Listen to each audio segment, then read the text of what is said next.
first poet is JuPong Lin. Welcome. Thank you. What an honor. Thank you, Lise, for organizing all the behind the scenes work. It's really already such a fantastic festival. So I'm going to read a few poems that are in the collection, and then a brand new one about horseshoe crabs, which I think is very relevant. So I'll start with Wild Onions, which begins with a quote by Rumi. Out beyond ideas of wrongdoing and right doing, there is a field. I'll meet you there. Rumi. Greeting the sun, we touch the screens on our phones to locate our bodies. Check pockets for don't leave home without it devices. Eyes enthralled by machines that conjure faces, other places, others' homes.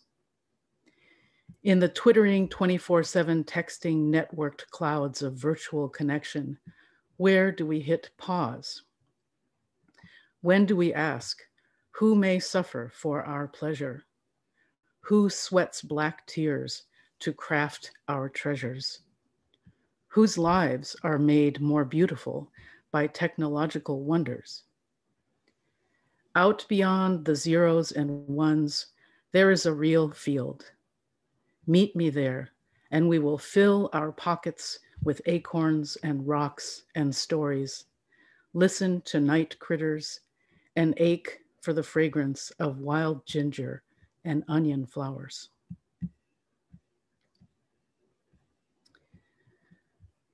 This next one is called Under Cedar Boughs, and this was written after a walk I had with my older son, Chi, so it's for Chi.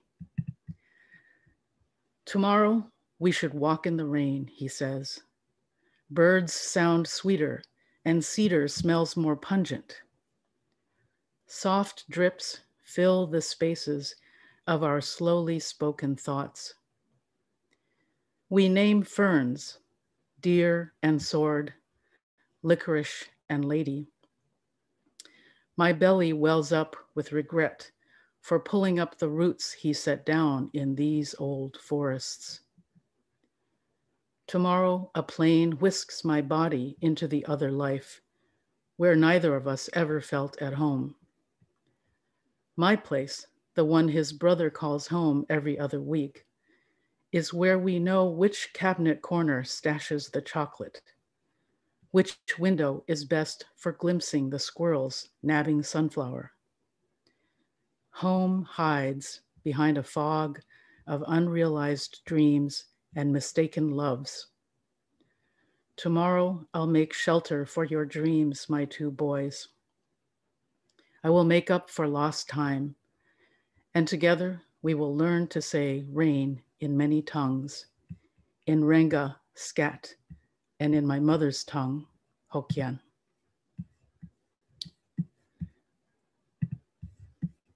Okay, it's going to take me a minute here. I closed the file on this next poem because I thought I had printed it out, but the printer doesn't show. Hang on one second.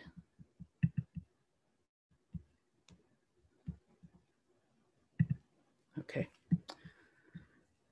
So this one is called Arthropods Love a Full Moon, August 2020. They have 10 eyes and hard but sensitive shells. Mate at new moon or full moon.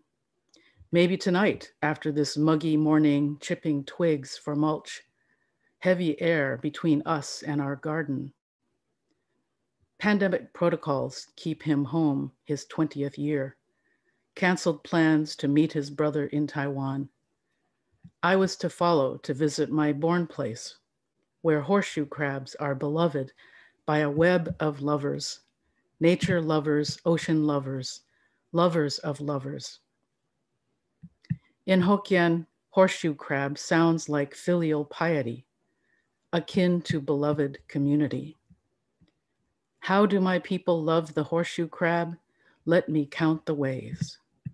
Carved into Longshan Temple, its generous shells ladle sweet water, or scoop and toss fried rice in a wok, or hang above doorways to ward off evil spirits. The Wampanoag also scooped with their bowl-shaped shells, water or seeds or acorns. How do scientists love Tachyopleus tridentatus? They bleed their crusty bodies for endotoxin testing. They drain their milky moonstone-hued blood that turns gelatinous at the slightest hint of toxins from bacteria. Our lives literally depend on the blood of these ancient arthropods. Found poem from the last days of the blue blood harvest. 450 million years. In this time, the earth has gone through multiple major ice ages, a great dying, the formation and breaking up of Pangaea, an asteroid impact that killed the dinosaurs and most of life on Earth yet again. Horseshoe crabs have truly seen some shit. From conservationists sound alarm over use of horseshoe crab blood in race to find vaccine. Over 500,000 of the living fossils rounded up by US pharmaceutical companies each year during the spring when they come ashore to lay their eggs. Milked every year for their cerulean blood. 1/3 of them will die. Horseshoe crab blood is key to making a COVID-19 vaccine. Their lives for our immunity. Our soft bodies for their blood.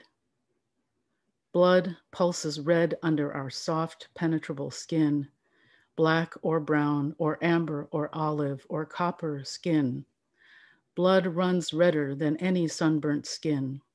This we have in common, breath and blood and skin.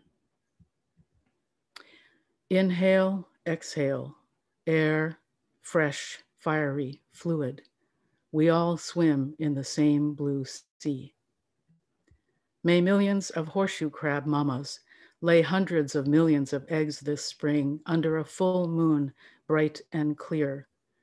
May millions of babies burrow safely in the sand, growing and molting year after year after year, until we are all ready to swim back to sea together.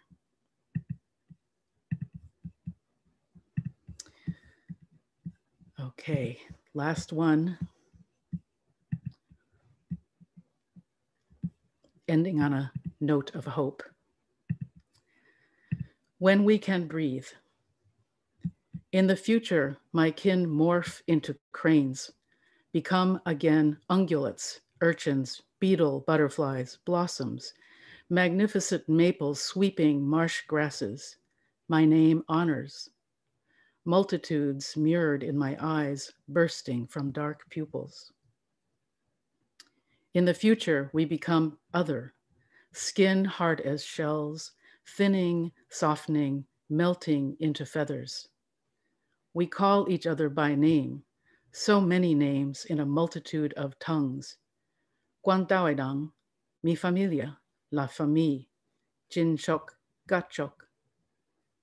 In the future, we are one familia, Katang, Ohana. Not without violence or pain. Fists raised in respect strengthens our sinew, if we can learn to sing, eat, swim, smile together. In the near future, your heart is my heart. We quiver, we fly, we breathe underwater and in the sky. Thank you. Thank you so much. That was beautiful. Our next poet is Paul Rabinowitz. I want to thank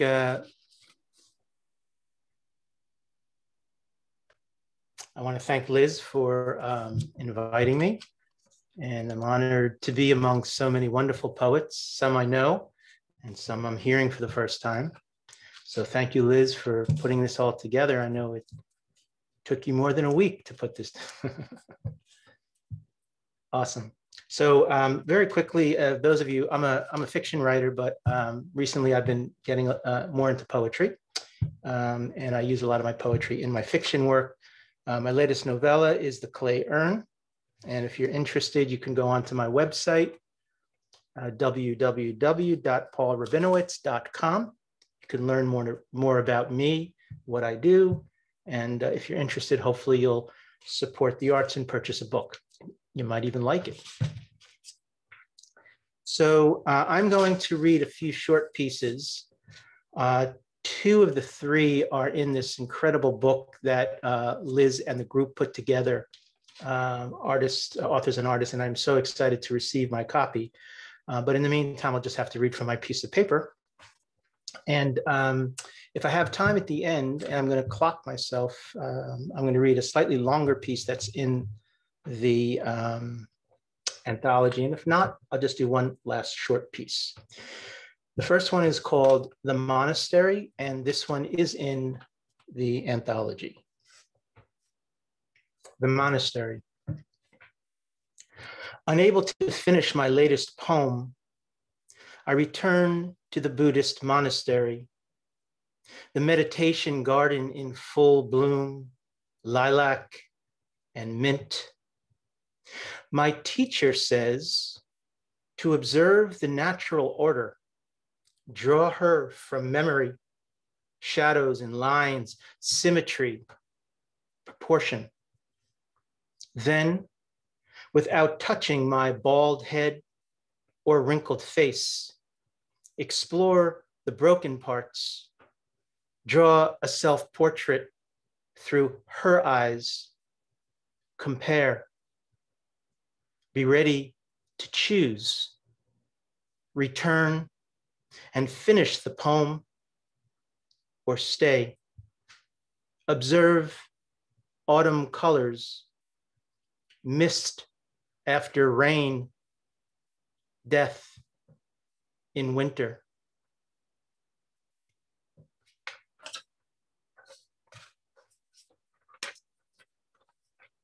This is another piece that's in the anthology, and this is from a series called Poems in Morning Light with Cat, which is also going to be made into a movie, a short movie about 16 minutes long, which will be released in June.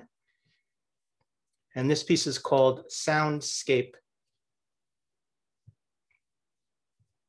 After making coffee much the same way every morning, I cover my head with a favorite hoodie, click on ocean wave soundscape, and prepare for the act of another little poem about the way I feel about you.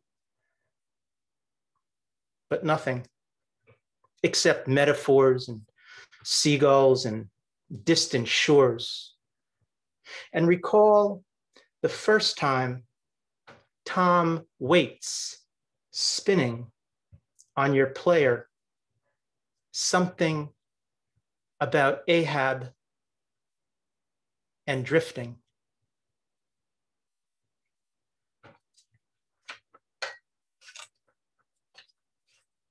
So this is a piece that's not in the anthology.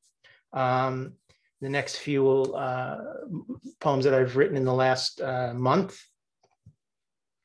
This is based on a still from a video that I'm working on with a wonderful actress named AJ Parr.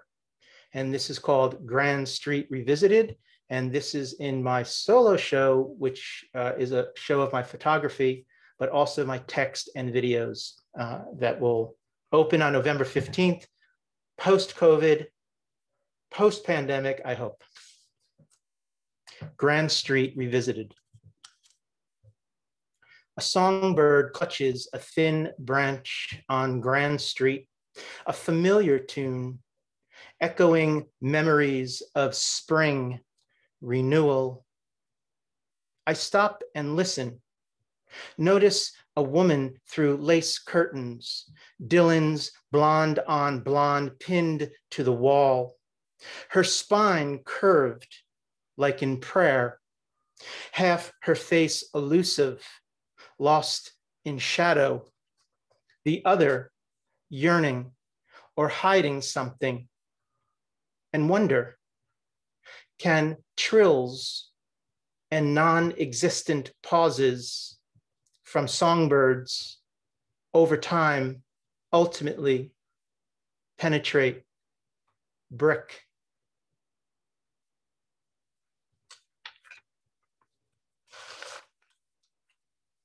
This next one is also from my exhibition, my solo show, which is called A Retrospective with Reading Glasses. And this piece is called Shirtless, and it really describes the difficulty that I have, maybe some of you have, in describing the process of a writer when we sit down in the morning and create these stories. So this is called Shirtless. It would be easy to explain if I were shirtless, covered in paint, atop a 12-foot ladder, layers of drop cloth underneath, Beethoven's Concerto No. 5 blaring, and with brush in hand and muscles flexed, I lean into a canvas, applying final touches around corners of your mouth. But instead, I sit alone, with small fingers on plastic keys, conjuring stories about a conflicted artist who paints scenes of longing in early dawn, waiting for drips of light to uncover his darkness.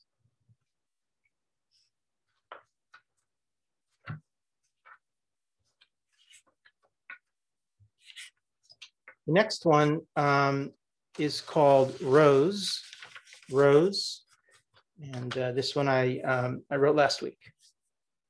This is called Rose. This morning outside my window, orange and red light linger on the edge of a cloud, yellow turns gold. Set upon the desk where I write these poems for you, a rose opens wider than I've ever seen before. Maybe God exists, or just a muse tapping. Have faith, it says. Choose a common noun for the title of this collection. One syllable is all you'll need. Then stand by it.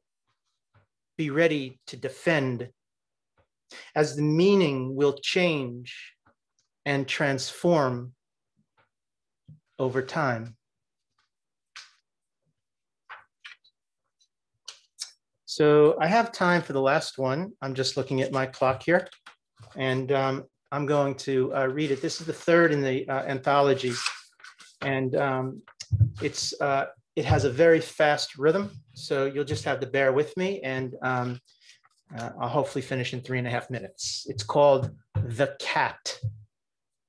A creaking sound from the old wood floor outside my bedroom starts my mind racing as the large Maine Coon cat leaps from one stair to the platform of the other, pushing open the half-closed door with his head, and I hear the sound of a muffled paw landing gently on the Persian carpet as he saunters to the far side of the bed where I sleep, then finds his spot and sits in silence to check if I am reacting to his presence.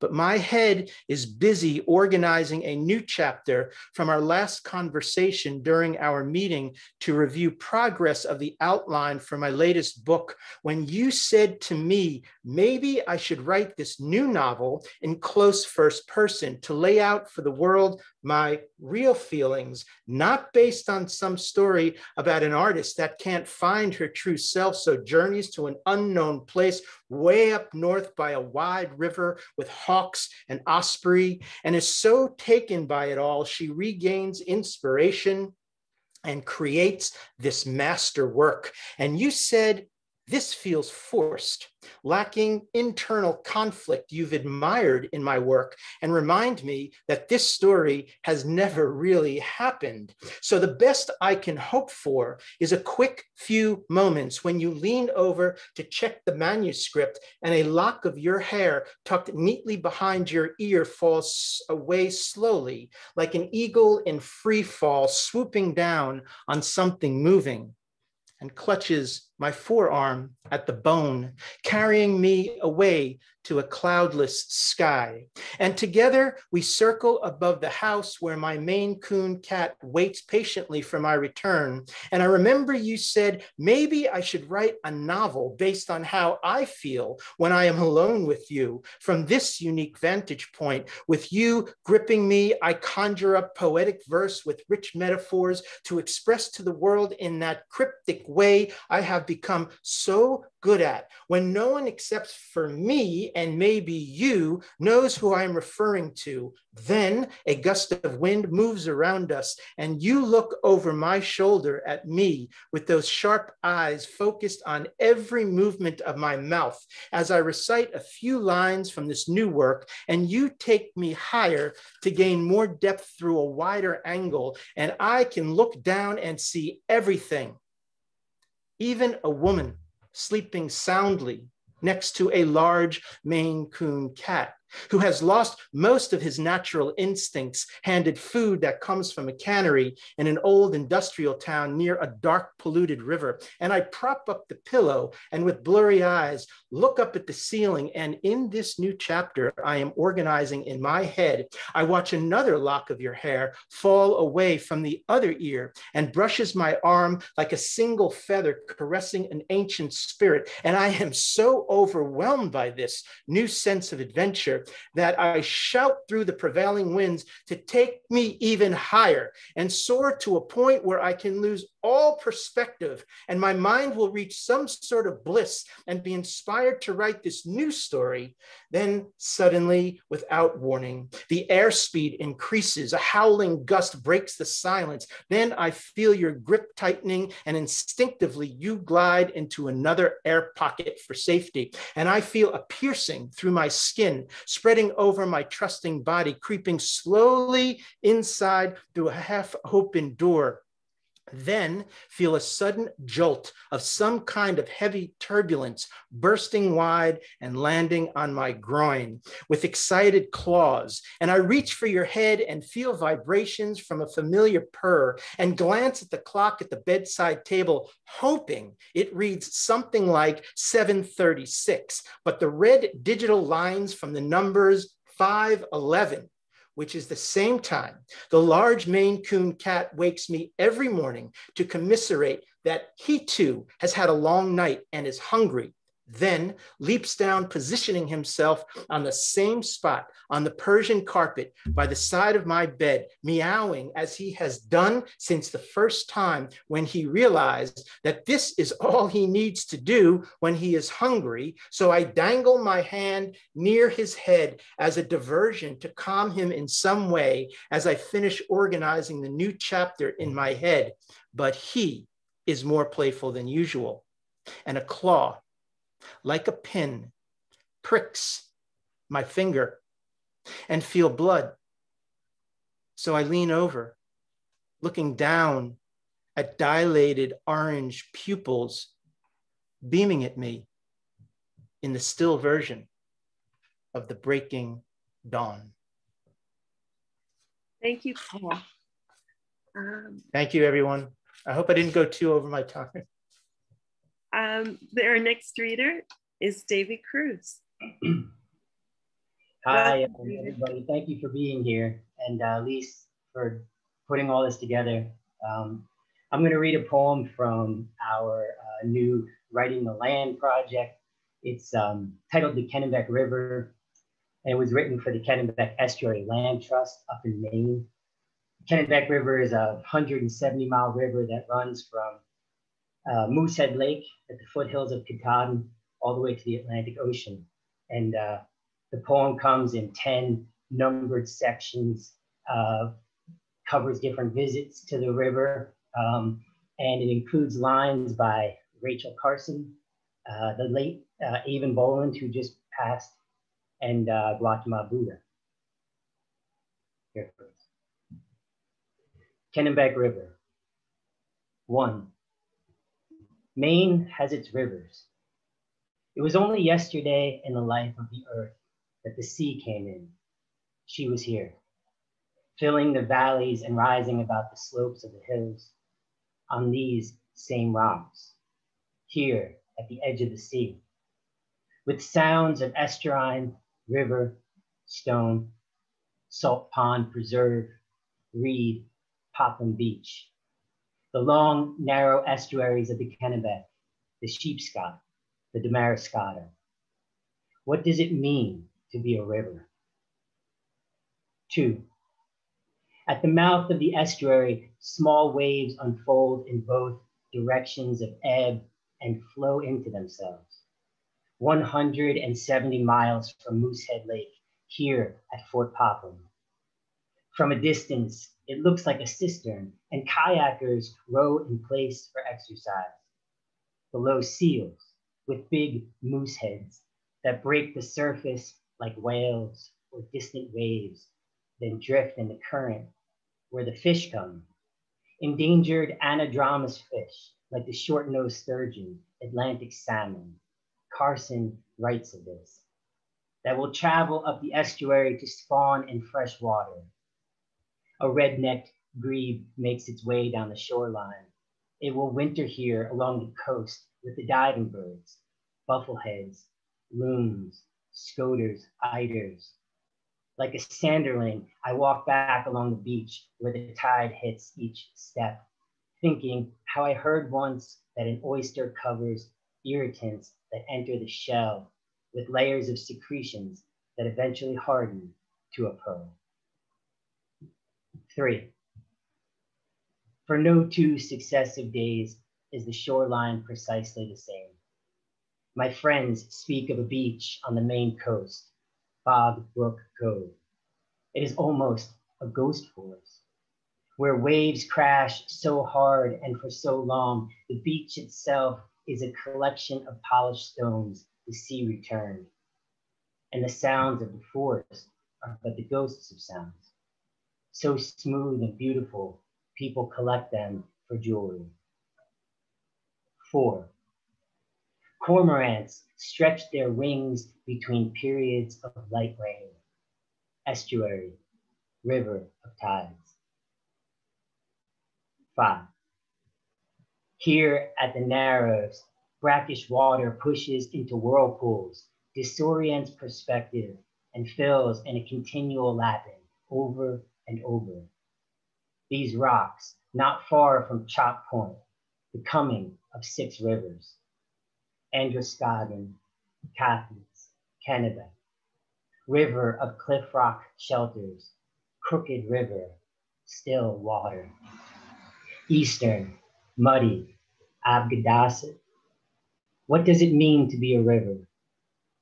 Inside the bay at Merry Meeting Fields, still waters leave silt and mud flats, substrate that forms in the quiet current, now critical habitat for wading birds, salt marsh sparrows, mink, striped bass spawning grounds, and calm mornings save for the distant screaming of an eagle, where the water's surface looks like glass, to hover in an underwater ecotone.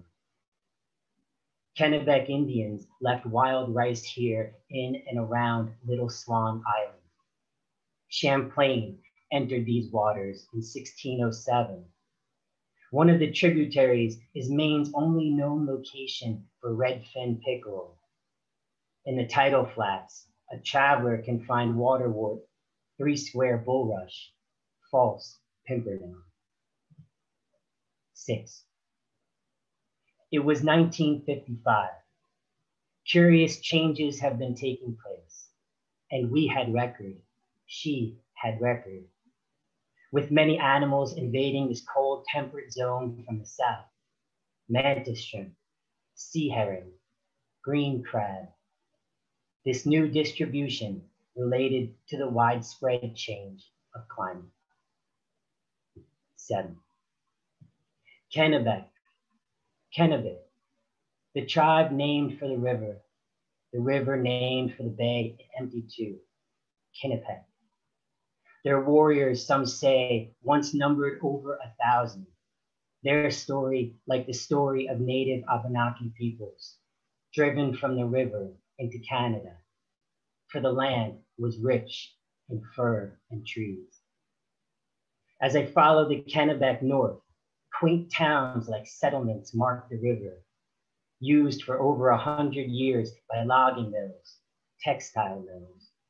The river once flooded with contaminants down through Augusta, nearly 40 miles from the sea, where the tidal surge still pressed upon the land, where the salmon would run, the sturgeon. Above the dam at Skowhegan, Anson, the dam at Wyman Lake, the river begins to look like rivers I've known, those that spring wild with trees from Appalachian bedrock, inside ridges rising.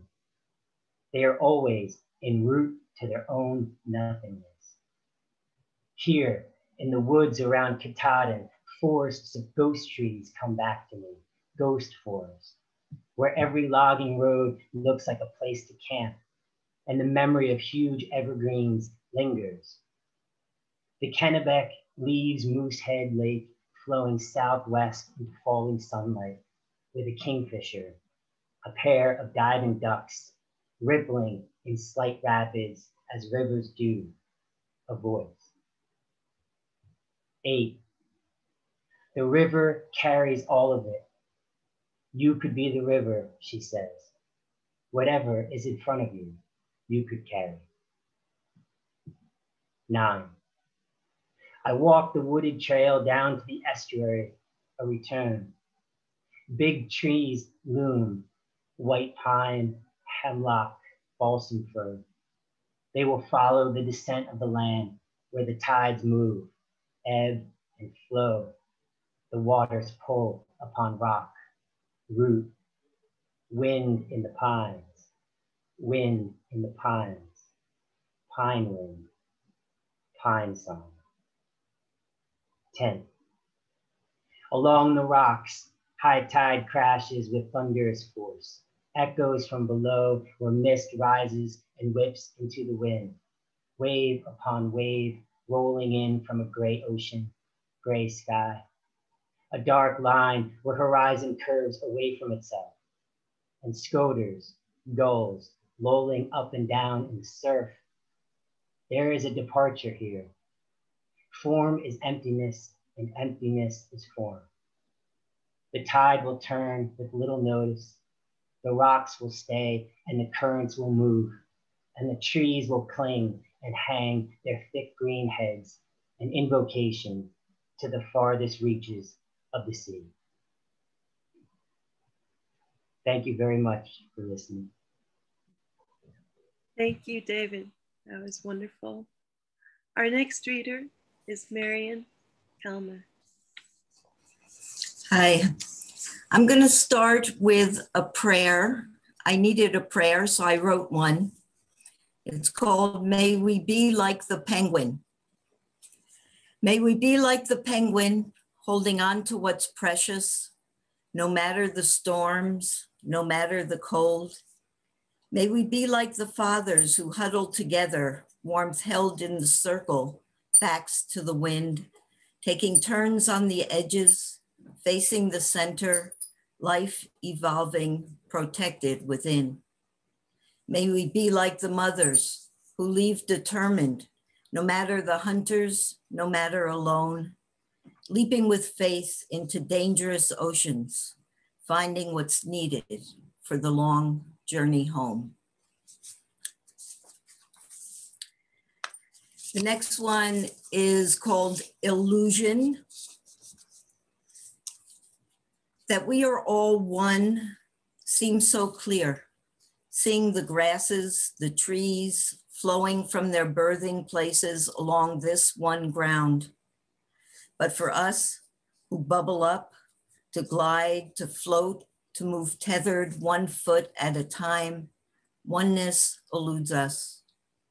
But today, walking the land, I received this message. We have not been exiled.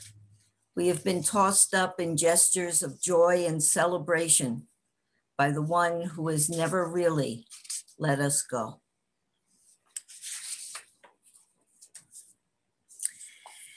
In thinking about nature, I was thinking about my childhood home. We had a big backyard with 2 enormous maple trees. And I feel like my childhood would have been very, very different without the trees in the yard. And so this is a short poem about that time. It's called Drying Clothes. Long ago, in my backyard, on clotheslines stretched from house to trees, I pinned wet clothes with wooden pins and rolled them slowly away from me. Now dryers turn the clothes so soft, a walk downstairs after dark, where with warm clothes against my face, I breathe myself back to the place where clothes once swayed in a summer's breeze as we played beneath the maple trees.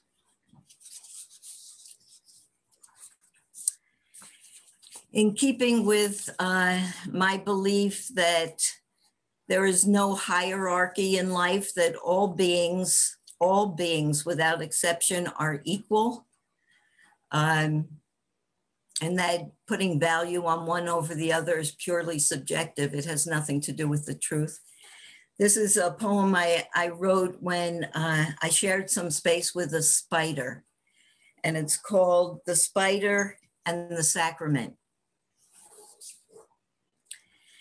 As the sun rises, I step across the narrow space between the ramp and dock where boats are tied each night.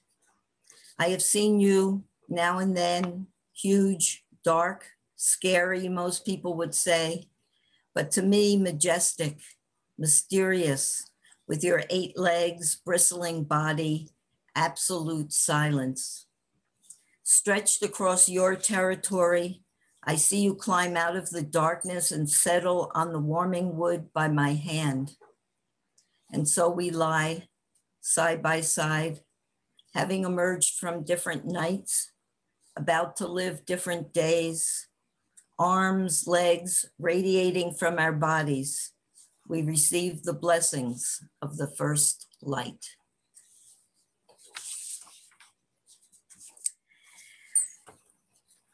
I would go outside when I had a dog. This is actually about my sister's dog, but one way to connect with the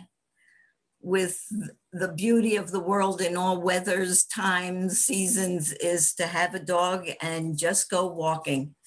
So this is called Rosie the Riverer. Rosie the Riverer. Dry and serene, we amble through the pines, across meadows to the bend in the river, where water carves out swimming holes and rearranges the shoreline.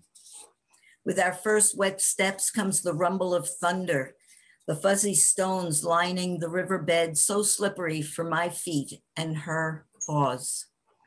Crisscrossing quickly from one dry rock bed to the other, over jammed tree trunks, through fallen brush, we lean into the river's rush, climbing up and down our legs. The sky dark, thunder near, we dive into the deep water, into a current that carries us past sandy cliffs, past bamboo, toward a tree lying across the river, where keels unto ourselves, we slide between the branches, brushed and blessed by soft green leaves. I cannot tell you, I really cannot, how happy we are. Rising in the shallows, surrendering to the depths, but Rosie could, her tail straight up, her eyes gleaming, and our bodies could, prancing on the sandy shore.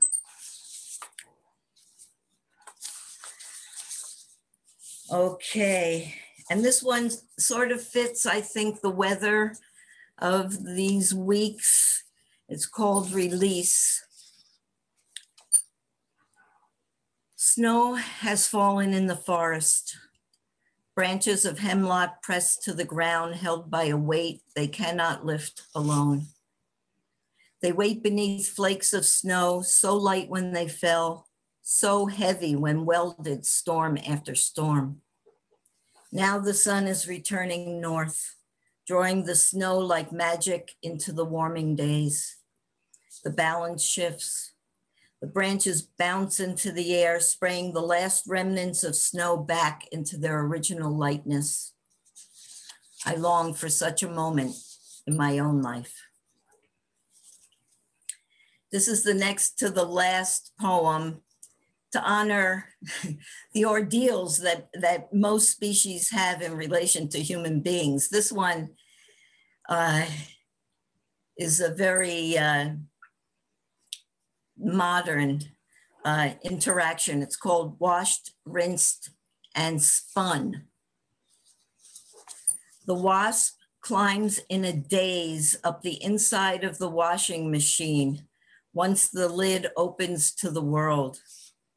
Now, outside among the periwinkles, she slowly washes her face, one leg then the other over her complex head. Moments later, she's gone.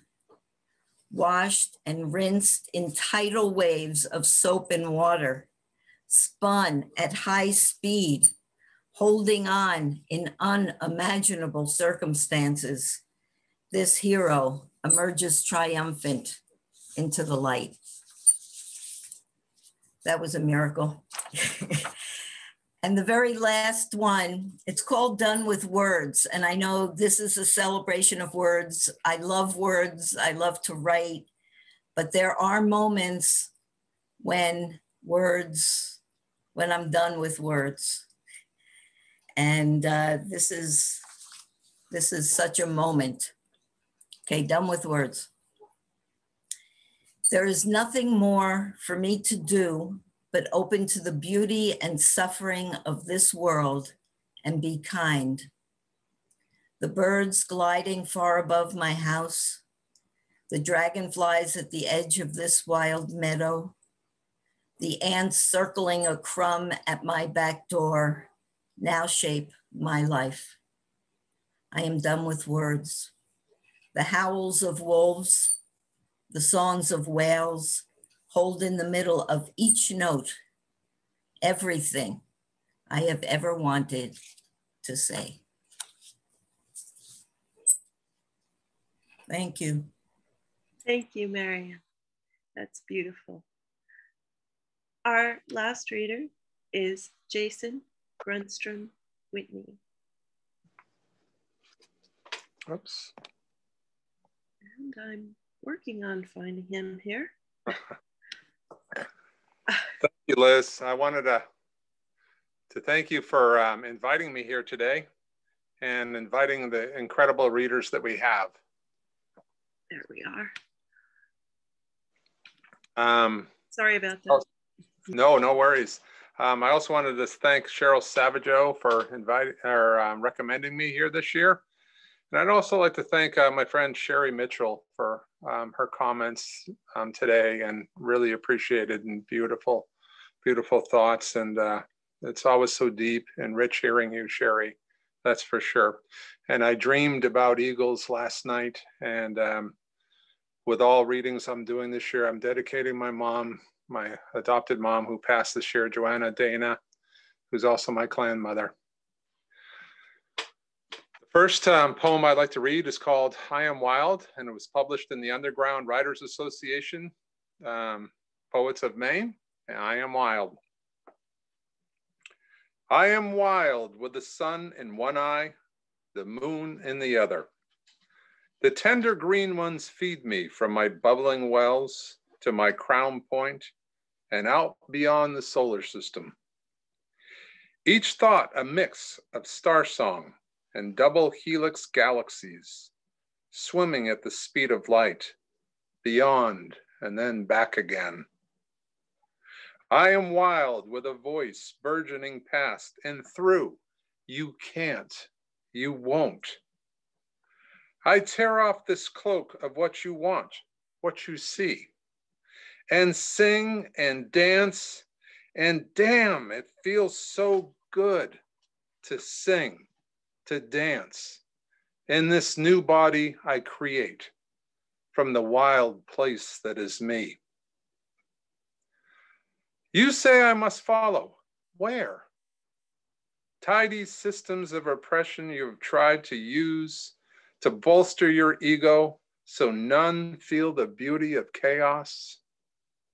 Did you watch the wind today? Was there a predictable plan? Did you see the trees in the forest bend and stretch and feel the laughter on the leaves? Yet you would predict and practice topiary on the soul. I have news that perhaps you should listen to. Lean a little closer so you can hear.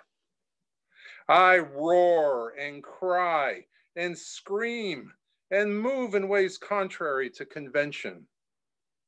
As do you, my friend. Take one step and tell me what you feel. It is too late for wine, and everyone is drunk, and all we do is stumble. Perhaps in the morning, we will have slept it off, or perhaps never. Ha, ha, ha, they snickered at the holy fool dressed in torn clothes and bare feet. She disappeared in plain sight. All they saw were clothes and bear prints in the soft ground. A wild wind blew, and clouds whisked the sky, blue and white. The next poem I'd like to read is from Cedar, Sage, Sweetgrass, Tobacco, published in Three Nations Anthology, Native Canadian and New England Writers, edited by Valerie Lawson and Resolute Bear Press.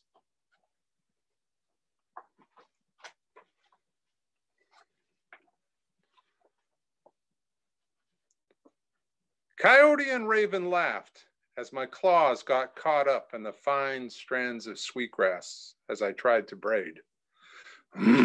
I swore, forgetting my human voice. I couldn't help myself. The smell of the earth and the sweetgrass brought out the claws. Cedar, sage, sweetgrass, tobacco. They found me in blueberry fields outside of Calais. Blue smacking lips created a strange contrapuntal line to raven's flight. Coyote stole from the edge of the field and looked cautiously. Cedar, sage, sweetgrass, tobacco. Time for a trip. Smacked my lips.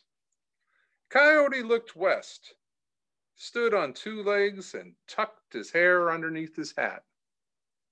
Cedar, sage, sweetgrass, tobacco. What of the medicine? I said, finding my voice. We'll be back, said Raven, flying away.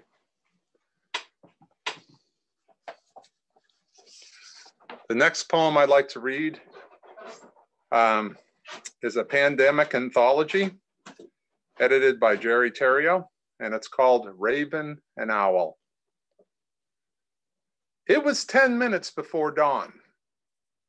Raven nervously shifted from one foot to another on a high pine bough.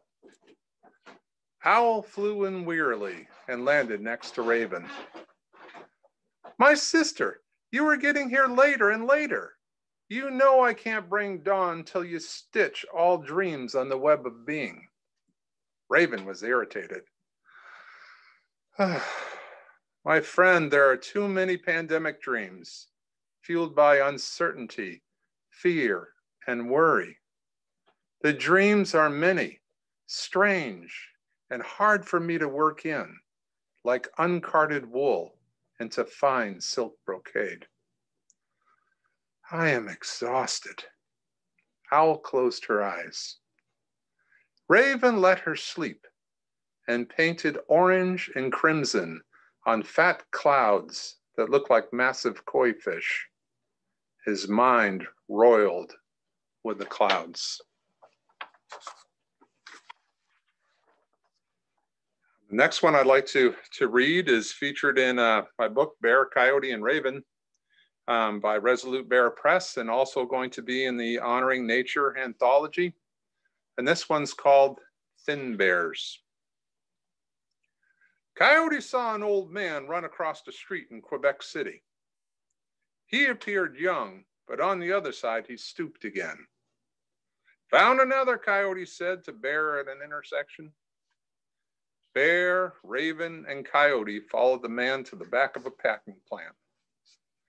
In the refrigerator room, they found two women and the man Coyote had seen on the street. They were very thin. What the hell you folks doing down here? Coyote asked, taking off his hat and letting the fur flow. They changed to three thin white bears. We come down 35 years ago and warned the tribes we were dying. We could see the melt. Now there's nowhere to hunt. Countless of us have starved and died, leaving bones for scrimshaw and medicine. It is good to leave medicine, but only in its place and time. We are moving down. Bear remembered his sister that died in 2002. They found her emaciated remains on the edge of a blueberry field near Calais, Maine. Coyote and Raven sat with him and prayed around the sacred fire for 4 days. Bear felt death reaching in his new language: drought, hurricanes, fire, autoimmune illness, global pandemic. It seemed he added a new word daily.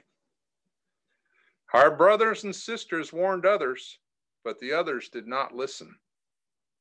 Bear was angry as he thought of his sister and the whales he had seen washed on shore this past summer, their stomachs filled with plastic. The thin bears ate slowly so as not to get sick from the hormone-fed sides of beef. They stayed for a month until strong enough to travel. There will be many more of us, said the old man. Raven searched for new habitat. Bear helped them walk. Coyote encouraged them on. Each time was getting harder than the time before. And I'd like to read also from the same collection, and that'll be in Honoring Nature too. It's called Rock Bowl. Bear carried a drop of the Atlantic Ocean in a tiny vial. Raven had flown to the northwest and carried back a vial with a single drop of the Pacific Ocean.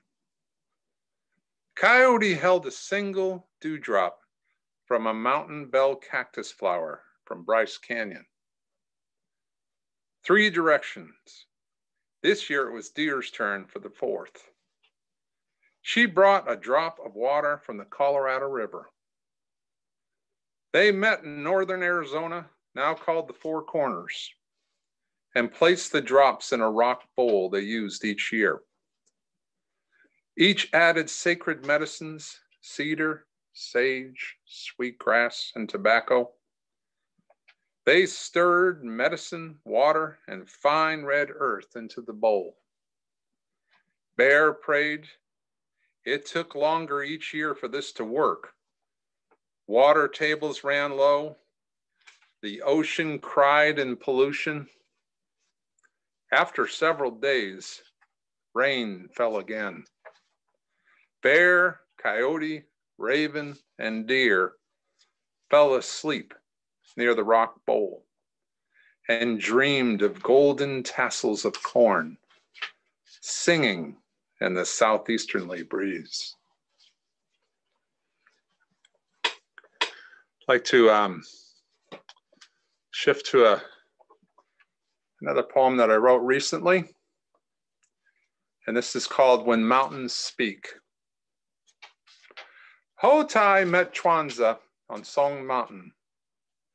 He slowly lowered his enormous bag filled with toys and sweets for children.